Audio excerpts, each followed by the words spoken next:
네, 안녕하세요. 한국지리 수업 시작해 보도록 하겠습니다.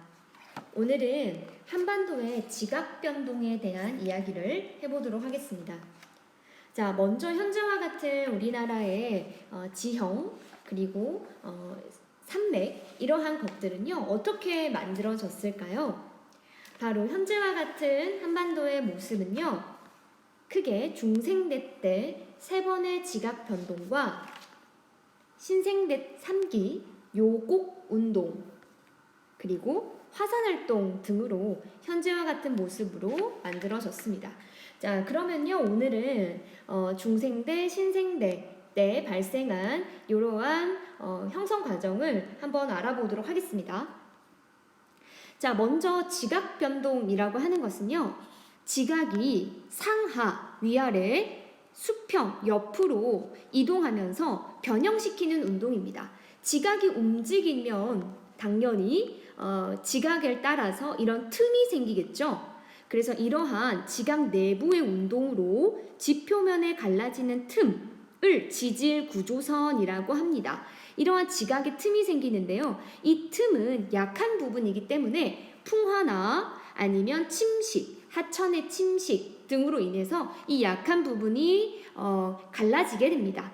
그러면서 산맥이나 골짜기와 같은 지형이 형성되고 현재와 같은 모습들이 나타나게 됩니다. 자, 먼저 우리는 크게 한반도의 형성 과정을 시원생대, 고생대, 중생대, 신생대로 나눴는데요. 시원생대와 고생대 때까지는 한반도의 지각이 안정된 상태였습니다. 그러다가 중생대 때부터 큰 지각 변동, 즉 지각이 움직이기 시작하는데요. 중생대 때는요, 크게 3개의 시기로 나누어집니다. 중생대 초기 트라이아이스기는요, 크게 속림 변동이라고 합니다.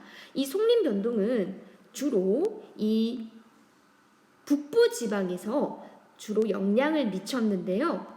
지금 이런 지각 변동으로 인해서 지각에 이런 틈들이 생깁니다. 그런데 이 주로 방향이 현재 여기에 있는 지방을 우리가 요동 지방이라고 불렀거든요. 랴오둥입니다. 그래서 요동, 랴오둥 방향으로 지각이 갈라졌다라고 해서 랴오둥 방향의 지질 구조선이 이 시기에 형성이 됩니다. 이를 속림 변동이라고 부릅니다. 주로 북부지방에 영향을 미쳤고요. 중생대 중기 쥐라기 때는요. 우리나라 전체 지각에 영향을 미치는데 이를 대보조산운동이라고 부릅니다. 이 대보조산운동은요. 우리나라 최대의 지각 변동이었고 지금 지각에 갈라진 틈을 보면요. 요렇게 아래쪽으로 구조선이 형성이 되어 있죠. 주로 북동, 남서 방향인데요. 이는 중국을 가리키는 방향이기 때문에 중국 방향의 지질 구조선이 형성이 되었습니다. 자, 이때는요. 대규모 지각 변동과 함께 지표 아래 화강암이 함께 관입을 합니다.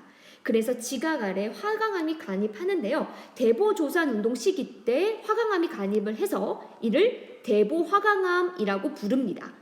자, 전국에 걸쳐서 대보화강암들이 지각 아래에 관입이 됐던 시기가 바로 중생대 중기입니다. 중생대 말 부분은요. 여기 지역에 영향을 미칩니다. 바로 경남 지방과 경주 지방이죠. 네, 여기도 역시 이러한 지질 구조선들이 만들어지는데요. 이를 우리가 불국사 변동이라고 합니다. 경상분지 일대에서 주로 일어났고요. 소규모의 화산활동과 그리고 역시 화강암이 함께 관입이 되었는데요. 이때 관입된 화강암은 불국사 변동 때 관입이 돼서 불국사 화강암이라고 합니다. 자, 이렇게 중생대 때 크게 3개의 지각 변동으로 우리나라의 지질 구조선이 형성이 되었고요. 이번에는 신생대입니다. 신생대로 넘어가면서 또 엄청난 지각 변동 생기는데요. 당시 2300년 전에는요, 한국과 일본이 가깝게 붙어 있었습니다. 그런데 일본 옆을 지나는 판의 경계, 바로 여기는 유라시아 판이고요. 여기는 태평양 판이 되겠죠.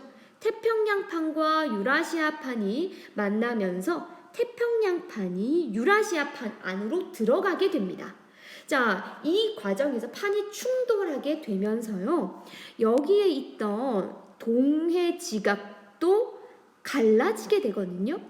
이렇게 판과 판이 부딪히면서 어긋나는 현상을 단층이라고 합니다.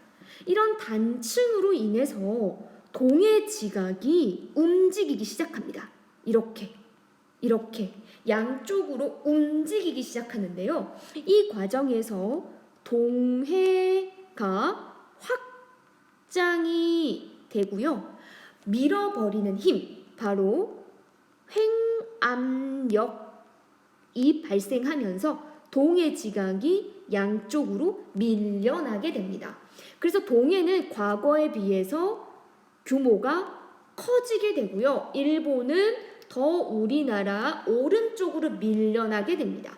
자, 그런데 이 횡압력으로 인해서 우리나라 지각도 압력을 받게 되죠.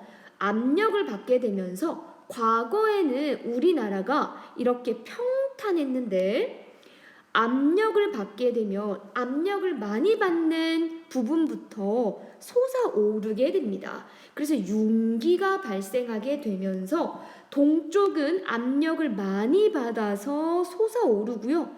서쪽은 압력이 적어지기 때문에 솟아오르는 양이 적어지겠죠. 그래서 동쪽은 굉장히 높아지고 서쪽으로 갈수록 융기양이 줄어드는 지금과 같은 현상이 발생하게 되는 겁니다. 자, 이래서 융기축이 동쪽으로 치우치면서 치우칠 경, 바로 경동성 요곡 운동이 발생하게 됩니다. 이 경동성 요곡 운동으로 인해서 동쪽은 많이 솟아오르고 서쪽은 적게 솟아오르면서 동쪽이 높아지는 현상이 발생하게 되는 거죠. 융기축이 동해안으로 치우친 상태에서 일어난 지각운동이고요. 동고서적의 경동지형이 형성이 되는 겁니다. 현재와 같은. 자, 이러한 경동지형으로 인해서 우리나라에는요, 이렇게 산맥들이 만들어지게 됩니다. 횡압력으로 인해서 압력으로 인해서 솟아오른 부분들은 산맥이 만들어지겠죠. 그래서 여기 낭림산맥, 여기 함경산맥, 그리고 태백산맥, 그리고 소백산맥의 4개의 산맥은요, 낭림, 함경, 태백산맥은요, 이 횡압력으로 인해서 요곡 운동으로 만들어졌고요. 첫 번째로 만들어진 산맥이기 때문에 이를 1차 산맥이라고 부릅니다. 이는 융기로 인해서 만들어진 산맥이라는 걸 알 수가 있죠. 자, 그리고 이 산맥과 함께 지금 이 방향이 우리나라를 전부 다 보고 있습니다. 그래서 이를 한국 방향의 지질구조선이라고 합니다. 자, 그리고요, 이거는 좀 기억을 해주세요. 다음에 우리가 배울 텐데요. 이렇게 솟아오르면서 융기를 하면서 우리나라 곳곳에 융기와 관련된 지형들이 만들어집니다. 고위평탄면, 고도가 높은 곳에 형성된 평탄면이고요. 감입공류 하천, 하천도 솟아오르면서 산지 지역에 만들어진 하천을 감입공류 하천이라고 부르고요. 그리고 땅이 이렇게 솟아오르면서 계단상의 평탄면이 만들어집니다. 이를 단구라고 하는데요.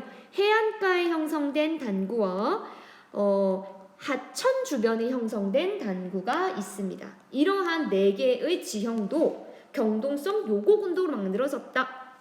기억을 해주세요. 자, 그리고요 마지막은요. 신생대 3기부터 4기 때는 화산 활동이 발생을 합니다. 바로 우리나라의 백두산, 제주도, 울릉도, 독도 뿐만 아니라요. 여기 지역도 바로 화산 활동으로 만들어졌는데요. 바로 여기는 철원이 되겠습니다. 철원. 자, 이들 지역의 화산 활동으로 인해서 화산 지형을 볼 수 있고요. 특히 철원과 평강 지역, 그리고 신계곡산과 그리고 개마고원 일대는요. 고도가 평탄한 곳에 용암이 흘러내리면서 용암이 이렇게 흘러내리면서 고도가 높은 곳에 넓은 땅이 만들어지는데요. 이를 우리가 용암대지라고 합니다. 이러한 화산 활동으로 우리나라의 지형들이 만들어졌다 기억을 해주시면 되겠습니다.